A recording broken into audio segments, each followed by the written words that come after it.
NVIDIA is being sued on allegations of scraping millions of YouTube videos for training AI models, and is also being sued in a separate lawsuit for pirating books, the allegations say, to train AI models, much like Meta was sued for when it pirated books to train its own models. And as part of this, they're even talking internally about working with the GeForce Now team to use gameplay data for training their AI models. That's their subscription service for gaming to subscribe to a computer. Although unclear if the employees meant NVIDIA can spy on user play sessions for training, this is another reason to not subscribe to a computer in the cloud. When we asked NVIDIA about this, they said that although there is data that they capture for support, no, quote, GeForce Now end user play session data is used in model training like Cosmos, end quote. So we're not sure exactly what the training team was talking about here, but given that they seem to have executive approvals and priority, we still think this is something to keep an eye on long term. But they had something else to say too about the Anna's archive data. Quote, we're exploring internally whether we are willing to accept the risk of using this data, end quote. NVIDIA wrote to Shadow Library, Anna's archive, after Anna's archive informed NVIDIA that its materials were illegal. Quote, training measures statistical correlations in the aggregate across a vast body of data and encodes them into the parameters of a model, end quote. This was NVIDIA's response to the allegations of piracy in order to train models. So perfect. Watching pirated movies, that's not piracy. All that is looking through the biological optical lens within the eye, the view frustum, if you will, of the human, to then interpret different wavelengths of light coming out of the screen to statistically correlate them with an image that is reconstructed in the brain. It's not actually piracy. That's the stuff it is instead. You know, actually come to think of it, even writing the pirated file to flash storage isn't piracy, because all that is changing the voltage states of the NAND flash cells within the solid state storage device to statistically correlate bits with something that comes out of the other side that just happens to be copyrighted content, but that's irrelevant here. In its own filing, NVIDIA claimed that the plaintiffs couldn't prove NVIDIA stole their specific works, despite having materials showing NVIDIA likely accessed Anna's archive. Quote, plaintiffs fail to allege that their works were downloaded from these websites, either as individual works or as part of any dataset, end quote. That's right, you can't prove that the bits that were used to train the model were actually the bits from that specific book, from the authors who are suing. But this isn't the only lawsuit against NVIDIA right now for AI training. YouTubers unrelated to us brought forth another lawsuit, this one claiming NVIDIA downloaded their videos for training without permission and by bypassing YouTube restrictions, along with millions of other videos. Alleged screenshots of NVIDIA employees communicating about doing whatever the fuck they want to get videos include a statement that, quote, paying $0, 0.00625 per video download seems like a good deal, end quote. Yeah, it's a great deal, actually, in the same way that only having to pay for gas on your way to then shoplift something from a store is a pretty good deal. The legal complaint reads, quote, defendant used automated tools for the sole purpose of circumventing YouTube's access barriers and extracting files never made available to the public. In doing so, defendant improperly obtained millions of videos from YouTube's platform. Defendant accessed, downloaded, stored, and utilized those videos to assemble training corpora for defendant's AI models and services, end quote. But anyone can make allegations. It's not like there were NVIDIA employees who were making jokes about watching videos while they were capturing Netflix in its entirety to then train on high-quality face images. Quote, who wants to watch all the movies while doing screen capture? We should get a lot of high-quality face videos from this. Should we download the whole Netflix too? End quote. Okay, all right, okay, look. It looks bad, but they had a good reason for this. The good reason was...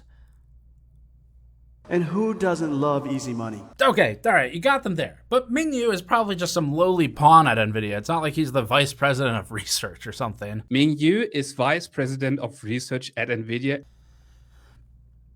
They're really making it hard here to argue in their favor. But okay, we should hear him out. Maybe there's a good use case for the tool he's building that could use some kind of dated pop culture reference that could only have a positive interpretation. To explain what Cosmos is, I would like to first ask, have you ever watched the movie The Matrix? Human beings are a disease, a cancer of this planet. You are a plague, and we are the cure.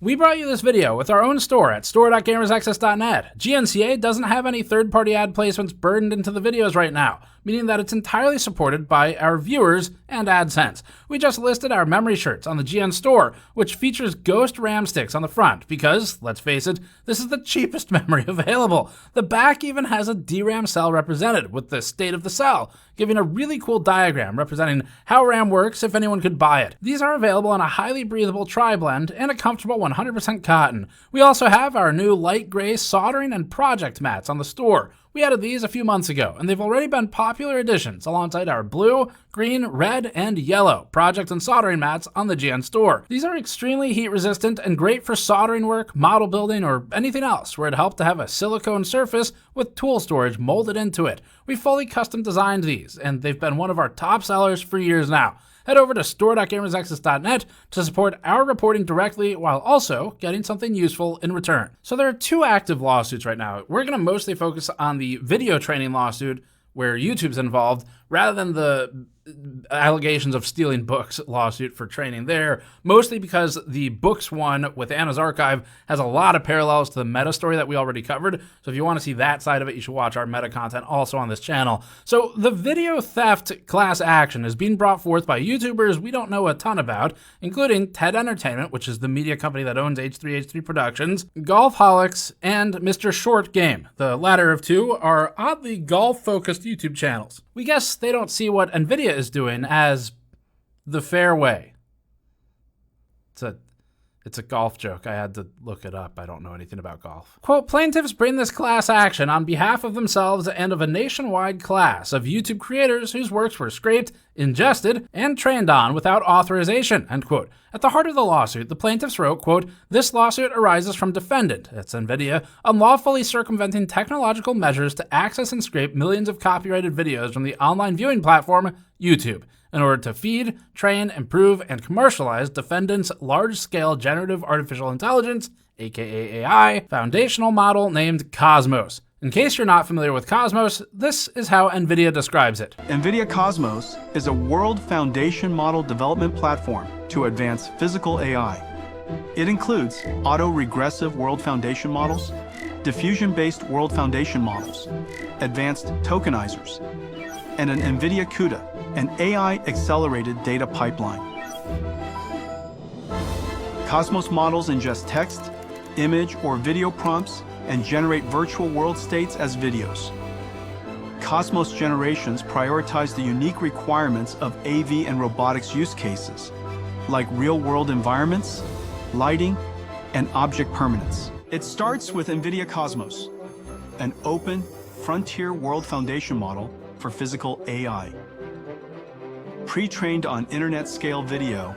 The application to physical space might explain why the golf channels are involved. This is where it gets pretty interesting because the plaintiffs are arguing that NVIDIA has additionally violated YouTube's terms of service, which is a separate issue with YouTube, where the platform has countermeasures to try and prevent scraping videos, such as identifying IP addresses that are pulling large amounts of them and then blocking those. And this is an interesting technical detail where instead of purely going after NVIDIA for intellectual property theft, or the misappropriation of their copyrighted content on grounds of IP infringement, which may have certain releases under YouTube's own agreements separately, they're going after NVIDIA additionally for intentionally circumventing countermeasures, which actually has protections written into law. They claim this is a violation of Section 1201 of the Digital Millennium Copyright Act, or DMCA, every YouTuber's favorite act. I'm sure they were thrilled when they were like, we finally get to turn it on someone else.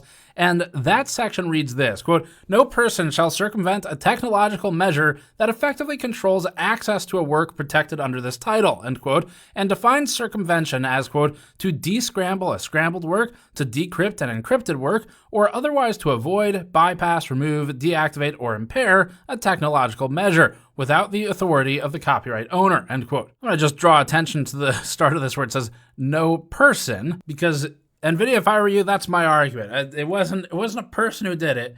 It was AI Jensen. It was the little Jensen avatar that they show at the keynotes. He's the one who did it.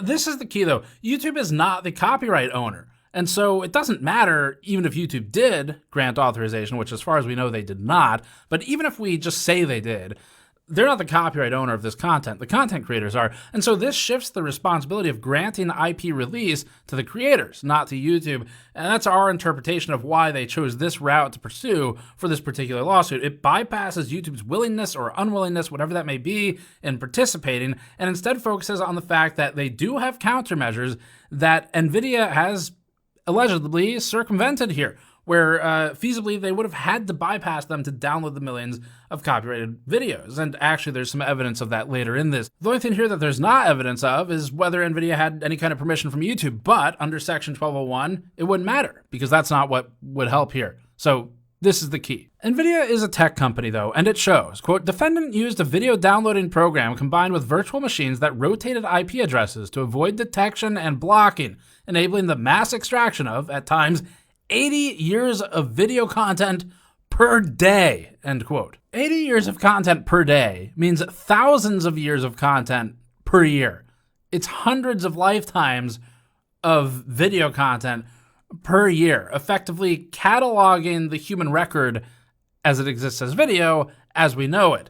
The common defense for LLMs and AI solutions has thus far been one of fair use, which is the useful defense. It's one that we've made for when we do reporting and we need to reference something else that technically someone else holds a copyright to, but it is important for the commentary, newsworthiness, education, or parody for purposes of the content. So we're no strangers to fair use, like with the Bloomberg situation, where that was our argument for why Bloomberg shouldn't succeed in being assholes.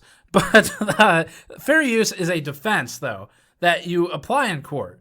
And that's where NVIDIA is going next. The plaintiffs assert that this wasn't done in the name of research, which could be seen as a fair use case, but for, they call it, quote, commercial gain, end quote. They argued, quote, defendant requires significant amounts of data in order to feed, train, improve, and commercialize Cosmos, the video world model, created, owned, and controlled by defendant. Cosmos was not a research tool or isolated project, end quote. This commercial gain makes it a little complicated because if we take it back to reporting, which is one of the most common and reasonable applications of fair use, reporting also generates revenue. It could be argued as generating commercial gain, just like the argument against NVIDIA is here, but it's considered fair use. In this case, they would have to argue that NVIDIA did not sufficiently transform the work and that NVIDIA is possibly displacing the need for the original work. It is replacing its value, which is where Meta was able to defend itself in court previously. Surely nothing shady involved there. According to the plaintiffs, NVIDIA is working on a prompt-to-video generator, stating, quote, defendant has sought to, and has had some success with, creating an AI product that accepts language instruction and produces a video based on that instruction, end quote. Now, we looked around, and it's true. They are creating a text-to-video generator. In fact, there's a 46 or so minute long discussion with Minyu Liu who talks about how that's the objective of, or one of them, of Cosmos. So this may offer an argument that the tool replaces the need to watch the original source videos instead of, for example, watching a video of how to hold a golf club or swing it. Is that what you do with them? I think so. NVIDIA's AI could use trained data to show you this instead and replace the original material that it trained on.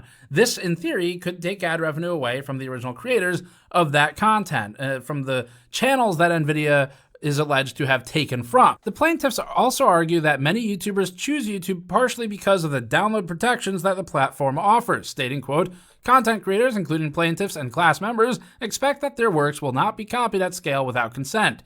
YouTube's anti-circumvention software and protective terms of service are a driving factor behind content creators' decision to upload their video content to YouTube, end quote. I'm gonna be honest, that sounds like bullshit to me. That is not why I chose YouTube, and I don't think it's why really much of anyone else chose YouTube, and that ruins that argument for us, I guess, if we were to ever participate in something like this, but it's just the fact. You choose YouTube because that's where everyone is. It's the platform people know. It's the platform people watch. It's easy to use.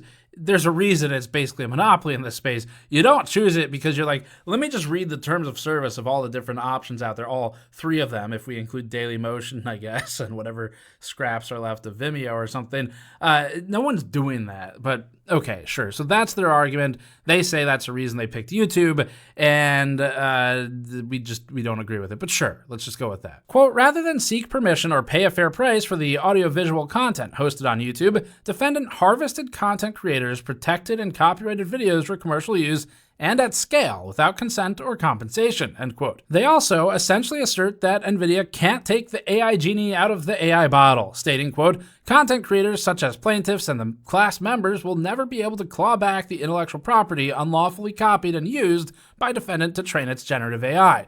Once AI ingests content, that content is stored in its neural network and not capable of deletion or retraction, end quote. And that, as far as we understand, is true. It's difficult or maybe impossible in some situations, not sure, to rip out a specific piece of training data from a data set that's already been trained. Now, while not directly related to NVIDIA, YouTube CEO Neil Mohan previously spoke to BFF's Bloomberg, it's going to get taken down now, in an article titled, quote, YouTube says OpenAI training Sora with its videos would break rules, end quote, about whether or not OpenAI training off of YouTube videos would be acceptable. The CEO told the publication that it would be, quote, a clear violation, end quote, of the platform's terms of use. Considering OpenAI uses NVIDIA GPUs, however, coupled with the fact that NVIDIA said it, quote, intends to invest up to $100 billion in OpenAI, end quote, although that's been in question lately. How about the overall commitment? Because last September, you and OpenAI... There was never a commitment. This actually is directly related to NVIDIA via that pathway. The broader point, though, is that YouTube itself has commented on this and said this isn't allowed. And that would include NVIDIA here, even though they were talking about Sora in that instance. So let's dive into some of the specifics of what the plaintiffs allege here. The lawsuit reads, quote, this case is about defendants' use of the HD-VG130M, HD-VILA100M, and How-To 100M datasets, each comprised of YouTube videos ingested to create the Cosmos Foundational AI model. Each of these datasets is made up entirely of YouTube source material that must be downloaded from YouTube to be used for AI training, end quote. To be clear, these are indexed and not YouTube video files themselves. The suit elaborates, quote, these datasets do not contain the videos themselves. A video dataset functions only as an index file that lists pointers such as URLs, YouTube IDs, or similar location identifiers. To use any such dataset, a company must retrieve the actual video files by downloading them directly from YouTube. Doing so requires new copying of each copyrighted work and requires bypassing YouTube's technological restrictions, terms of service, and licensing limitations, end quote. So the plaintiffs are saying that the class for the class action lawsuit should include all YouTube creators who are at least US-based who had videos listed in those indices that they were then trained off of for the AI solutions. The class definition includes any uploaders who were included in the named datasets. The plaintiffs point out that Mr. Short Game's videos appear 7 times, Golfaholics 99 times, and TEI 748 times. The lawsuit specifically calls out TEI's efforts, writing, quote, TEI invested significant resources into producing and publishing this video content, and every one of these videos was downloaded, copied, and ingested by defendant without authorization, end quote. According to HDVG130M's GitHub page, the dataset, which consisted of 130 million YouTube videos and was compiled by researchers at Peking University in Beijing, was designated, quote, for academic use only, end quote, which was spelled out in all caps. That's how you know they're serious about it. And NVIDIA's use clearly was not academic. The rest of the terms read, any content from HDVG130M dataset is available for academic research purposes only. You agree not to reproduce, duplicate, copy, trade, or exploit for any commercial purposes. No distribution. Respect the privacy of personal information of the original source. Without the permission of the copyright owner, you are not allowed to perform any form of broadcasting, modification, or any other similar behavior to the dataset content, end quote. The usage license for dataset HDVILA100M similarly states, quote, you agree that you will use the data solely for computational use for non-commercial research, end quote. But this is where it starts to get pretty interesting, because fueling this lawsuit are leaks that were sent to 404 Media, a publication that previously published several screenshots of internal conversations among NVIDIA employees about this very topic. The article is titled, Leaked Documents Show NVIDIA Scraping a Human Lifetime of Videos Per Day to Train AI. According to the publication, 404 Media, an anonymous former NVIDIA employee came forward and said that, quote,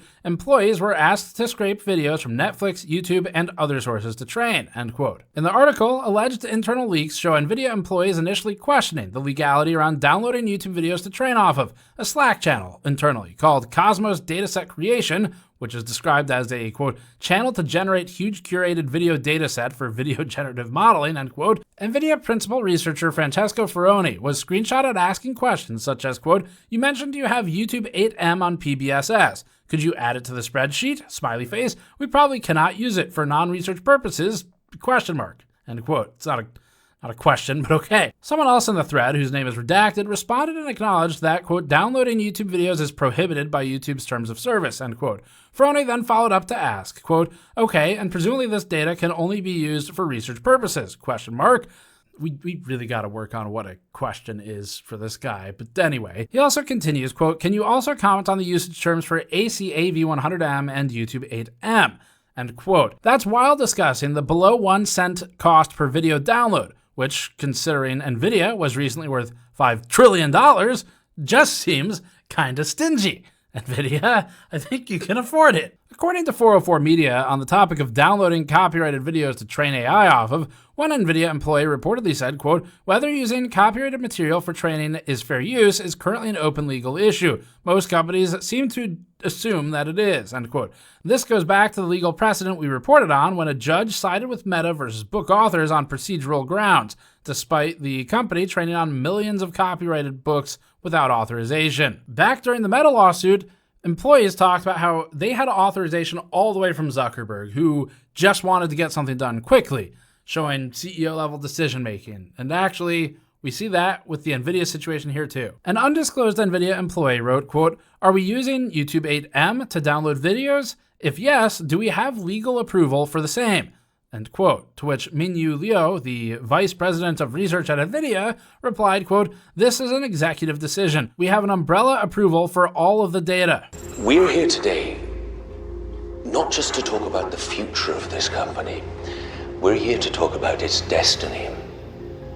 We're here to talk about 4 elephants, 1 GPU. With what sounds like a blank check to download and train off of whatever, Leo wrote on Slack, quote, Francesco, in the meeting today, we get permissions to download all kind of data. Should we download the whole Netflix too? How could we operationalize it? End quote. To which another user replied, quote, we should download the full Discovery Channel, end quote. And I'm just going to say, that's like the perfect irony. I'm sure it'll be great when it goes to Discovery too. I'm sure there's a Bloodhound Game joke in here also, but we'll come back to that for another time. Leo replied, quote, we need a PIC for it, end quote. PIC, we assume, is person in charge. He continued, quote, who wants to watch all the movies while doing screen capture, end quote. And to that, someone replied using the laughing face emoji, indicating that these people knew exactly what they were doing and that it was shady. Now the thread continues, and it also gets pretty interesting where an undisclosed employee from the Omniverse team, the infrastructure team, seemingly offered to help operationalize the effort, with the employee writing, quote, at least that's my understanding. His team has experience building large data sets with other big companies, smiley face, end quote. We're not sure if the smiley face is just a polite gesture or a nod to the fact that other big companies are also doing this sort of thing. So the plaintiffs have alleged evidence that NVIDIA has at least data sets that contain millions of links to YouTube videos, but that's not the same as piracy.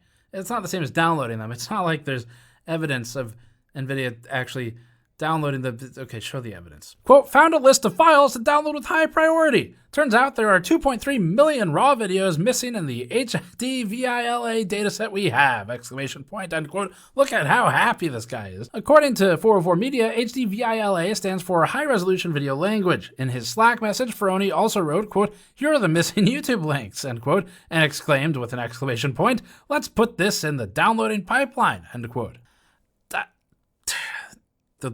The lawyers are really gonna be working overtime here. File it away under the things the lawyers really wish weren't in writing section. But maybe NVIDIA can argue that while they planned to download it and talked about downloading it, there's no evidence that suggests they actually did. That's sort of what they argued with the Anna's Archive situation. Quote, we're downloading both audio and video, end quote. Okay, all right, not a good start. Really not a good start.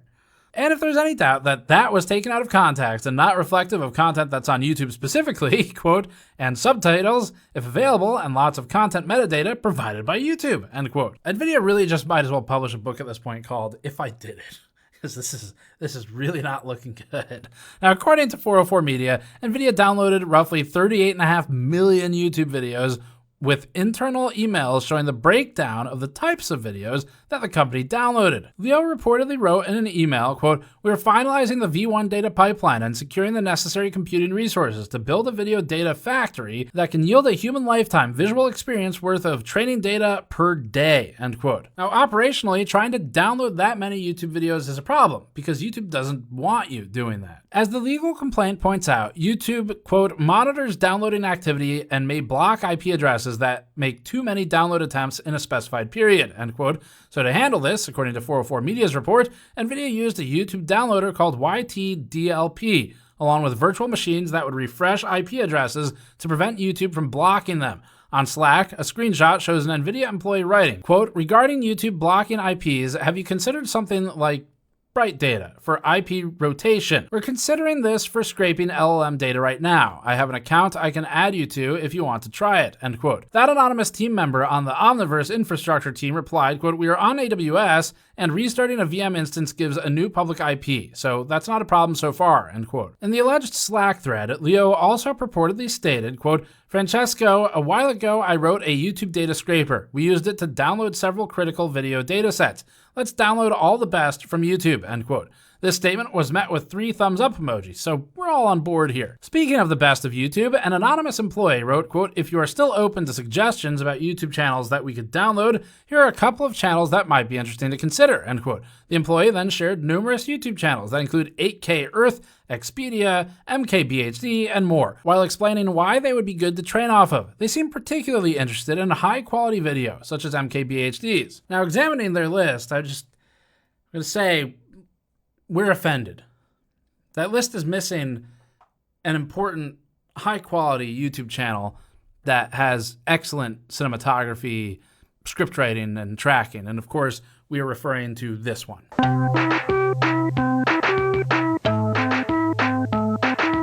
Also, it would have been cool if we were in there, but I'm less offended about that. While this is outside the scope of the lawsuit, the alleged leaks also reveal that NVIDIA is training its AI off of GeForce Now footage, with NVIDIA Director of AI and the OpenAI first intern, Jim Fan, reportedly writing, quote, "Update, I have been meeting the people from GeForce Now, GFN, and will figure out a data plan with them. We will work closely with the GFN and related engineering teams to set up live game data capture, scale up the pipeline, and process them for training. High-quality game videos will be a very useful addition to our Sora effort," end quote. There's something a little unnerving about NVIDIA watching and judging you playing your games, but then again, I guess they were telling the truth when they said. And we're not sure if NVIDIA is actively capturing user sessions from GeForce Now. If they are, this is incredibly concerning. But the good news is you shouldn't have GeForce Now anyway, because it's another subscription service that is built, we think, with the intent to eventually move as many people over to subscribing to your GPUs and your computer as possible as they further reduce the ownership of it. And this is a thing that can be exploited, where even just playing games doesn't necessarily seem that valuable, but it could be. One, for training, which is maybe you don't care about that, but 2, let's say you have conversations in-game chat in those, you have voice chats. These are all things that, in theory, could be spied on by the company that's hosting the servers you're playing on. And whether or not that's used nefariously, it could also be ingested into training data sets if they decide to go that route. We're not sure if that's exactly what they're doing right now, or if they're talking about using the GeForce Now team to capture gameplay data from somewhere else that's not from GeForce Now users.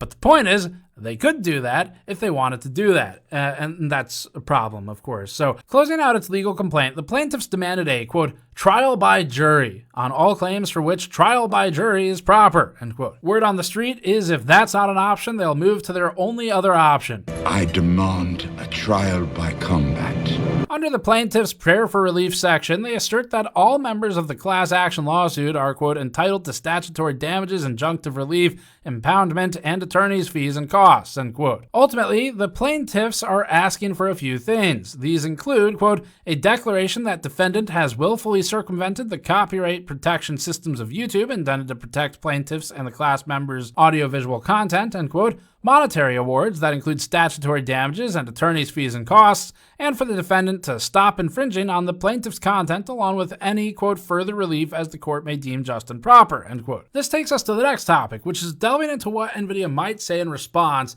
to this lawsuit. So look, we're not lawyers, and we don't predict the future.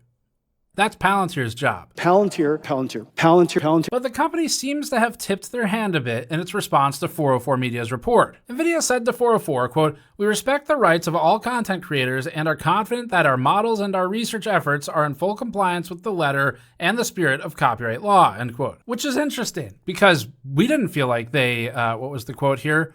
Respected the rights of all content creators when we felt they were continually applying pressure to us to try and change the content of reviews for their GPUs. If you don't remember, we ran a video last year standing on a random bridge in Taipei somewhere about how NVIDIA was repeatedly pushing behind the scenes to include things like MFG4X data, frame rate data, in benchmarks that might not include things with MFG4X, which is just bullshit. It's bullshit to have it anyway. It's even more bullshit to compare it against stuff that doesn't have that. And that was kind of with the carrot on a stick of, well, you like the engineering interview discussions, don't you?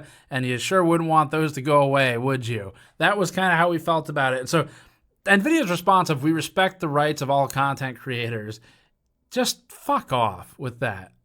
It's all about control for NVIDIA, I think. And you see that too with how they deal with allocation for partners, where NVIDIA's biggest cudgel that they wield in the industry has always been allocation. So for partners, even for YouTube in this situation, I find it interesting where Google also, although it has its own solutions it's making, Google does also still use NVIDIA GPUs for things. And there may be a little bit of a hesitation there between the two companies to get legally involved with each other in something like this, as opposed to just letting the creators and NVIDIA deal with it, because of relationships that they may have for things like buying and selling GPUs. Both of them would want that to continue without any hitches or any additional unnecessary legal overhead as a result of this class action, where technically YouTube's terms of service are being violated, and it's on YouTube to enforce that against NVIDIA. I don't really see that happening. They both kind of need each other for different things. They're competitors in some ways, but they're also collaborators in a lot of ways. And the biggest thing that keeps the machine smooth is currency. Anyway, NVIDIA added, quote, "Copyright law protects particular expressions, but not facts, ideas, data, or information," end quote. Now, this is true. In copyright law, you can't copyright things that are simply facts. I mean, the fact that water is H2O is not something copyrightable by the person who initially discovered that. It's a discovery, but in the same way that running test data, the data itself, especially something that is publicly discoverable, is not copyrightable. So NVIDIA is correct here. NVIDIA continues, quote, "Anyone is free to learn facts, ideas, data, or information.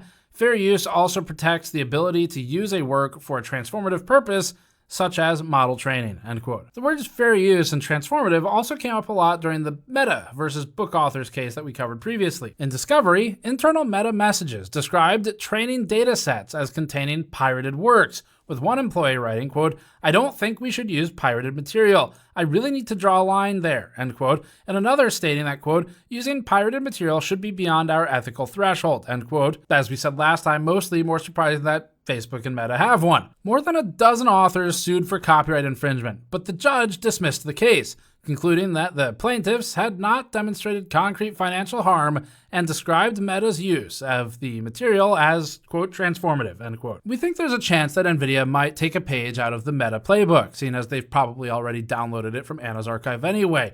Although we don't think this is likely, it's possible that NVIDIA might not admit it trained off of the plaintiff's videos if, in fact, it did.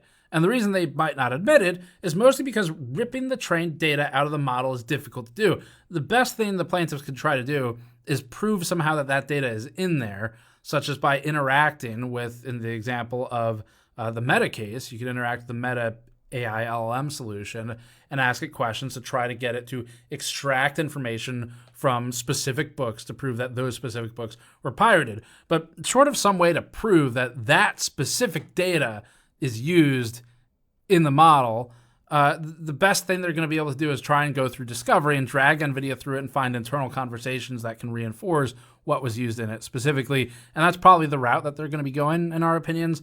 But identifying source material in the model itself would be challenging if there's millions upon millions of videos and it's all kind of mixed together. So if this goes to discovery based on the Slack logs, it seems likely that there's some level of evidence for the plaintiffs to leverage. NVIDIA may argue Cosmos began as a research tool, even if it was designed to go commercial. They may argue that it's for the public good, and that ruling against it would set a bad precedent that would stifle innovation, not just for NVIDIA, but for the vital and burgeoning AI industry within the US as a whole. Vital here because you wouldn't want to crush the economy on your watch, would you? As kind of the other cudgel that NVIDIA wields right now. It's possible that NVIDIA may also try and claim that, unlike with books, which people have to purchase, YouTube videos are free, sort of. There's ads, but you don't have to buy a YouTube video in the same way you have to buy a book, at least unless they also scraped members' videos, which would be an interesting avenue to explore if they did. But this ignores, one, the ad revenue that YouTube creators might miss out on, but mostly it just falls apart because it's irrelevant. The content isn't theirs to use. It doesn't really matter how much ad revenue the creator's missing out on. You'd need a license to use it for purposes purely of commercial repurposing without any kind of transformation or any other fair use defense here. Unless, of course, the judge and the jury agree that it is fair use. Speaking of ad revenue, though, NVIDIA may be able to try and get the plaintiff to prove specific monetary damages, which would be difficult for the plaintiff to do, because that was the linchpin in the Meta versus the book authors case, where logistically it would be difficult as plaintiffs to quantify what precisely the financial damage is in the event that a how to golf video was ingested by AI and spat out to someone else. You'd have to prove some way that there's a lost revenue opportunity there. And also the value isn't necessarily in continued views of a video of how to golf or something, but in unlicensed information that comes from that level of expertise. Having said that, one thing we're confident that NVIDIA will want to avoid is the discovery phase, which is where internal documents and communication will have to come to light. It'll be interesting to see if this actually goes to trial or gets settled before then. Big companies have cried for decades now about people stealing their content, stealing their intellectual property, stealing videos, movies, music, doing emulation of video games. And it's to the extent that in the past, there have even been court cases where, to make an example out of people, especially a couple decades ago with music when Napster, Kazaa, LimeWire, and Aries were a thing, people were dragged through the court system and had actual convictions against them for various types of crime, with fines and penalties and all sorts of things. Now, it was more common when someone was a serial seeder as opposed to just a downloader, but there were a couple instances of downloaders being made examples of. And when it's the companies who feel they're stolen from, apparently it's okay to pursue it. That's when it's a problem. But when you have something you can offer them that they can then ingest and use to make billions of dollars off of, fucking deal with it. Companies have put every mechanism possible in place to prevent piracy. They have spent billions of dollars on this industry, finding ways through hardware and software and handshakes and encryption and whatever to try and block the unauthorized downloading of, viewing of, or use of content and software. To the extent that, although it's beneficial to these companies for other reasons, like subscription money ad infinitum, they've moved to software as a service, where software as a service at least seemed like it sort of started as an anti-piracy measure. Now, the argument might have been, well, it's easier to update. You get updates, you pay for them. But also it was a way to try and mitigate how easy it was to pirate software. And now when you have something valuable to them, they don't think twice about just taking it. So these companies also do this to people who use video on YouTube just to share with family and friends. It might not just be sort of professional shit posters like us. It could also be people who just upload a family barbecue or party or whatever to YouTube to send out to the wider extended family. Suddenly, this is something that, as innocent as it is, with all 27 views that it has, it gets sucked into some training system somewhere to then replicate through one way or another the mannerisms, the looks, the actions of your family members you've recorded and put on the internet, even if it was just to kind of share amongst yourselves and unlisted or not really clear how much that would protect you at that point. But we do think there are fair use cases for using YouTube videos for things like reporting, like education, newsworthiness. I mean, in this very video alone, we've done it several times where we've embedded things for purposes of commentary, newsworthiness, education, information, or even parody in a few instances. And there's legal precedent for that. It's very well established at this point. It's been tested. So there's a lot of nuance there that's understood. But the fact that internal communications suggest NVIDIA questioned this only to then move on to using laughing face emojis and joking about who's going to watch all of Netflix in response to suggestions that the company should just steal everything, at the very least, based on how we read it, they knew they were doing something that at least sounded unethical. Right now, without clear rules and regulations around what AI can train off of, we're concerned that NVIDIA and other AI companies will simply continue to vacuum unfathomable amounts of user-created content because, as the mother of computing, Grace Hopper, once said, "It's easier to ask for forgiveness than it is to get permission," end quote. Of course, Grace Hopper is just another name that NVIDIA stole. Grace Hopper is now in full production. Although certainly they'd argue that was out of respect. It's a classic case of make lots of money now and try to manage the slap on the wrist later. One of the issues with training LLMs is that it becomes difficult to delete data once it's been ingested. As Data Tribe venture partner John Funge put it, quote, "Under GDPR, deleting personal data is like picking carrots out of a salad, but deleting data from a trained LLM is more like trying to retrieve a whole strawberry from a smoothie. Once the data has been integrated into the model, it's no longer a discrete chunk. It's deeply embedded in the very structure of the model's learned behaviors," end quote. Our current environment is also not conducive to an ethical AI company, whatever that might look like. Maybe it's a company that goes around and gets permission and licensing and whatever from every single entity that it intends to use. They would get crushed by the companies that are willing to lie and steal their way to the top. Because whoever's in those top couple positions, especially first place here, they're going to be able to afford whatever the fine is later, whatever the damage is that they're facing allegations for. That's something that's just the cost of doing business. This reminds us of a debate between Google DeepMind AI researcher Timothy Wen and writer Jan Teller.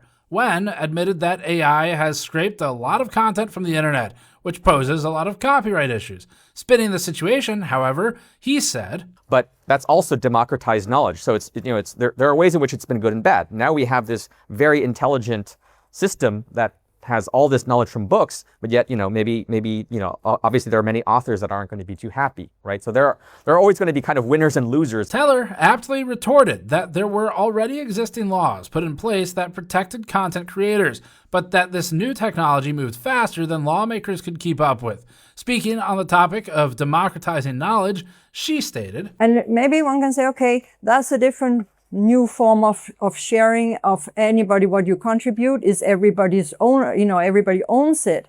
But then actually that speaks to nationalizing all technology platforms, because then we shall also own all the platforms. Because you cannot just, you want to have your cake and eat it. You want to have the work that I and everyone else have created. But we want to have your work then also and want to have control over it." And it sure seemed like the AI bros didn't know how to respond to that. It's okay for them to take from everybody else who's put work in, because they're democratizing out. They're spreading democracy. One of the best things that companies can do, I guess, especially if it involves oil, which is a different topic for AI, but is also related. But to them, it's okay to take to then spread something they view as a positive. As soon as you want a piece of that back for what you've put in, that's socialism. For them, though, it's capitalism. It's the classic privatize the profits and socialize the losses, or in this case, the costs and the knowledge and data acquisition. As long as they get their profit to themselves, that's what matters. So AI companies like NVIDIA may argue that they are continuing to democratize everything. Sam Altman, in that recent video we ran on the GN channel, said this. "You could choose to cure cancer by having AI do a bunch of research, or you could choose to offer free education to everybody on Earth." These companies, one, are delusional, and two, are painting a rosy picture of what it is they're actually doing. Because, of course, if your pitch is, "but we can cure cancer," then probably pretty much everyone is on board with their work being used in that. It's admirable. Maybe should still probably pay for it if they're going to then profit off of it, but it would be difficult to argue. But that's not what's actually happening here. They're selling something that generates videos of Will Smith eating spaghetti. Like, that's what they're doing here. So they paint a rosy picture of everything, but in reality, NVIDIA and these AI companies, they are not democratizing knowledge. They are selling everyone out for their own benefit. That's it for this one. Thanks for watching. Subscribe for more. Go to store.gamersnexus.net to support us directly, or patreon.com/gamersnexus. We could use your help in funding our efforts here. This channel currently has not had any of the directly baked in third-party ads that we've sold, the brought to you by ads. It's all been our own stuff. We'd like to keep it that way as possible because of you. Thanks for watching. Subscribe for more. See you all next time.